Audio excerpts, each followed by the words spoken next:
Hello. Okay. Hi, everyone, and welcome to the Forest City Film Festival's live streams.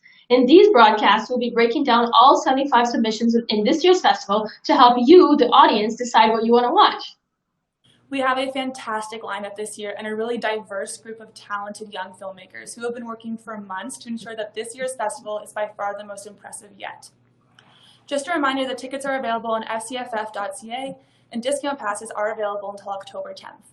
The festival is running from October 17th to 25th, but once you purchase a ticket, you can watch the films up until November 1st. And this year, we are screening all across Canada.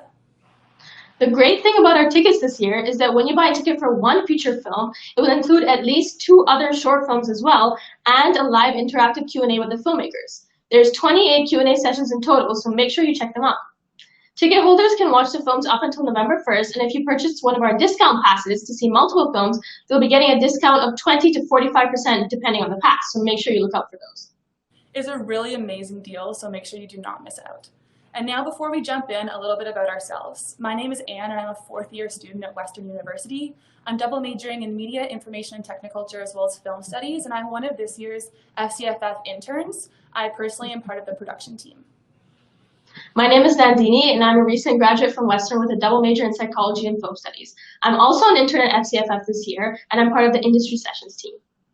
On today's live stream, we will be discussing one of the most common themes found across all of our festival submissions this year, fraught relationships.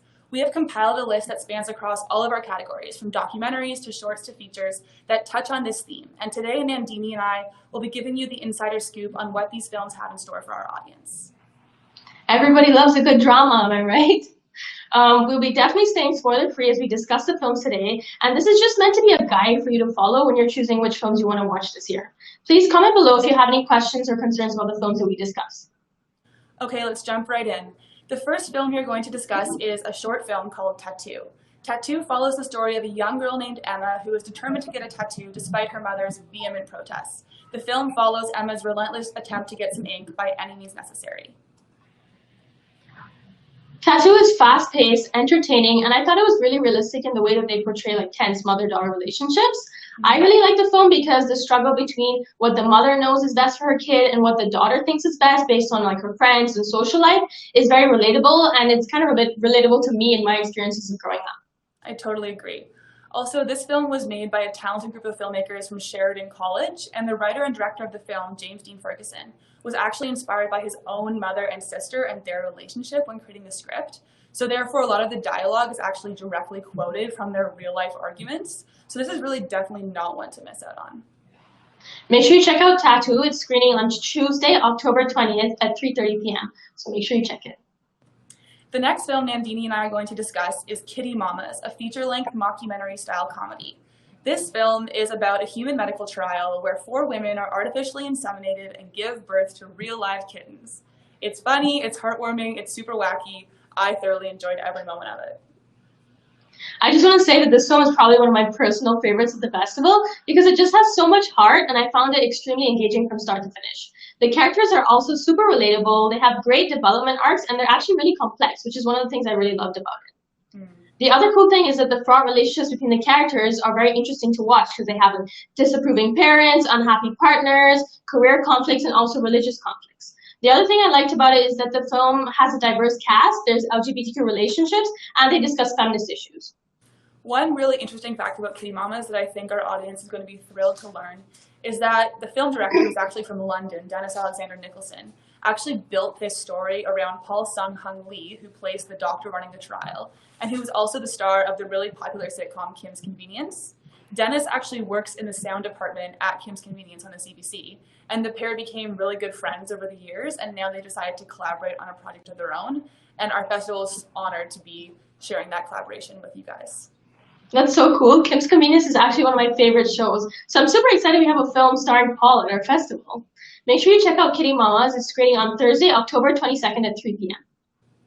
Next on our list is a short film called The Sound of a Painting, which follows a young sound engineer in Paris as he attempts to capture the world around him for his incredibly demanding filmmaker girlfriend. This is probably one of my favorite short films of the festival, just because it's really informative and it kind of provides an insider look on what it's like to be a Foley artist for films. The fraud relationship in the film is a romantic one, and the main character basically has a conflict with his love interest, but the way he solves it in the end is really cool, unexpected. I personally loved the cinematography in the film, as well as the subtle humor. And to me, the beauty of Paris really acts as a character in itself in the film. It's gorgeous. And a really fun fact is that the directors, London native Josh Littman and Leopold de Wolf, actually wrote the script for this film in a McDonald's one night in Paris. Oh my god, that's really cool. The Sound of a Painting is screening on Sunday, October 18th at 6:15 p.m., so make sure you check it out. Also, don't forget that most of our films this year, including this one, have a Q&A with the filmmakers after the screening, so make sure you stick around for those. The next film on our list is Ripe, a short about a young couple who must make big decisions about their future. This is personally my favorite film in the entire festival. The acting is impeccable, and the chemistry between the two leads is so fascinating to watch on screen. One thing I was so impressed by was the pacing of the film. So much story is told in such a short amount of time without the narrative seeming rushed at all. And once you watch, you will know that the plot is truly an emotional roller coaster. The quirky comedy is great, and it really sets a very unique tone for this film. Also, one of the directors, Connor Casey, is a McMaster alumni, which is really cool. I thought that the film really feels like a dance between the actors and the camera, and they're sort of having a battle with words, which is really interesting. Also, the argument that the main couple has is so realistic, and the points are so well delivered that I found it really hard to pick a side as an audience member. Fun fact, the co-director Connor Casey's comic about avocados actually inspired the film, and he credits the natural and free nature of the scenes to the actors' own intuitions.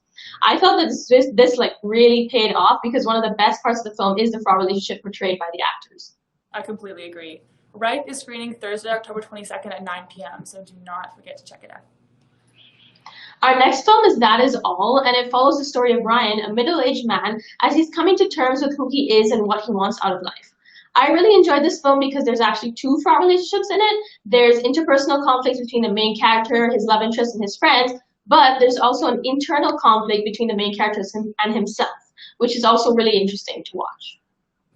This film explores the topic of identity really well, and it's a really, really poignant study of the human condition.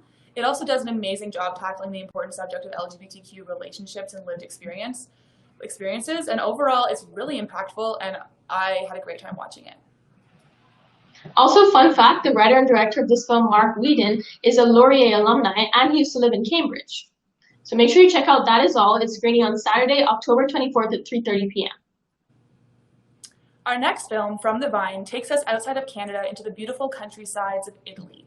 The film follows a middle-aged businessman who, in the midst of a midlife crisis, returns to the small town in Italy where he's from in order to find himself once again.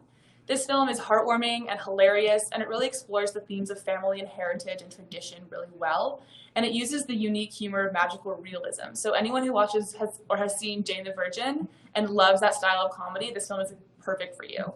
It's filled with silly moments and a lot of touching ones too, and I thoroughly enjoyed watching Marco, the lead character's journey, and the entire village in Italy who supports his dreams.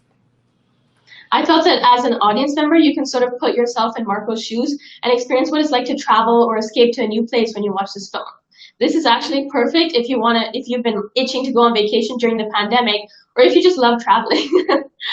Marco's story is also an immigrant story because he's searching for his identity by rediscovering his Italian roots. I think that this narrative and the themes of diaspora really enrich the plot, and they're portrayed really well in this film. The fraud relationships in this film are also really important to the plot because Marco's relationships with his wife and daughter are sort of tested when he makes big decisions and decisions about his future life without consulting them. Also interesting to note about this film is that it was actually inspired by Ken Cancellar's 2010 novel, Finding Marco. So if you read that novel, 100% check out this film, it's fantastic. It's also screening on Monday, October 19th at 6:30 p.m. The next film on our list is The River You Step In. This film does a great job of tackling a bunch of complex issues from domestic abuse to addiction to the influence of patriarchy on the justice system.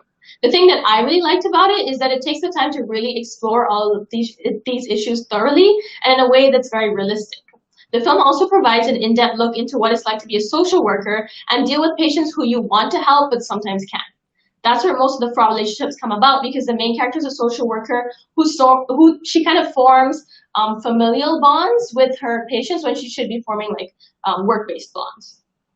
This film also includes the often forgotten experiences of Indigenous people and the everyday microaggressions and prejudice they face, which is really important to include in our festival this year. Also, an unrelated fact is that the lead actress in the film, who was actually born in London and attended Western University, is played by Broadway star Astrid Van Wieren, who stars in the hit Canadian musical Come From Away, which is one of my favorite musicals. It's fantastic. If you haven't seen it, check it out. But if you have seen it, she's amazing, and definitely watch this film because she is amazing in both. Mm-hmm. Don't miss the River You Step In, screening Monday, October 19th at 6:30 p.m. The final film on our list is called Lucery, and it follows the tale of a young man and video game developer named Will, and his very complex relationship with his girlfriend, Emily, who happens to still be living with her ex-boyfriend. This super awkward living arrangement leads to a lot of tension and jealousy and conflict as the three of them try to navigate Will's weekend trips to visit Emily. This film is actually really close to our hearts here at the festival because a large part of the cast and crew are Fanshawe College alumni. That's cool. The fraught relationships in this film make up a large part of the plot because the main characters have all known each other for a long time, so they sort of have a history of unresolved issues with each other. This makes for a very interesting and gripping story because the audience is left wondering when these issues will be explored, when they'll come to a breaking point, and what secrets about the characters' past will be revealed throughout the film. Most of the main characters also have a complicated romantic past with each other, and that only increases the awkwardness and tension in the air when they interact. I thought that this is really cool to watch, and the film does a really great job of maintaining suspense and tension between the characters. I totally agree. And if you're curious, the title of the film, Lucery, actually refers to the psychological attitude a gamer must take on when they enter a video game, where they adopt the arbitrary rules of the game in order to correctly immerse themselves in the gaming experience. So Lucery is screening Wednesday, October 21st at 3:45 p.m., and we totally recommend that you check it out. That is it for the films we have today. Make sure you check them all out if you're looking for some drama, comedy, emotional roller coasters, or if you just love great movies. Also, be sure to check out the full list of 75 films that FCFF is offering this year. You can find them on our website at fcff.ca or at the link in the description of this video. Tickets to all of our films are available on fcff.ca, and discount passes are available until October 10th, so make sure you get your tickets as soon as possible. The festival is running from October 17th to 25th, but once you purchase a ticket, you can watch the films up until November 1st. The entire festival is online this year, and so therefore you can watch the films and participate in the Filmmaker Q&As from anywhere across Canada. If you like these films, make sure you definitely check out one of our many Q&A sessions with the filmmakers, and they'll be directly after the screening, so you can just watch them right away. Also, the Old Oaks Audience Choice Awards will be given to the top picks of this year's festival, so make sure you vote for your favorite films when you're watching them. And if you want to hear more about some of the amazing films we have this year, be sure to tune in for our next live stream on Monday at 2 p.m. Thank you guys so much for watching today. It's really been a pleasure. Thank you. Bye. Bye.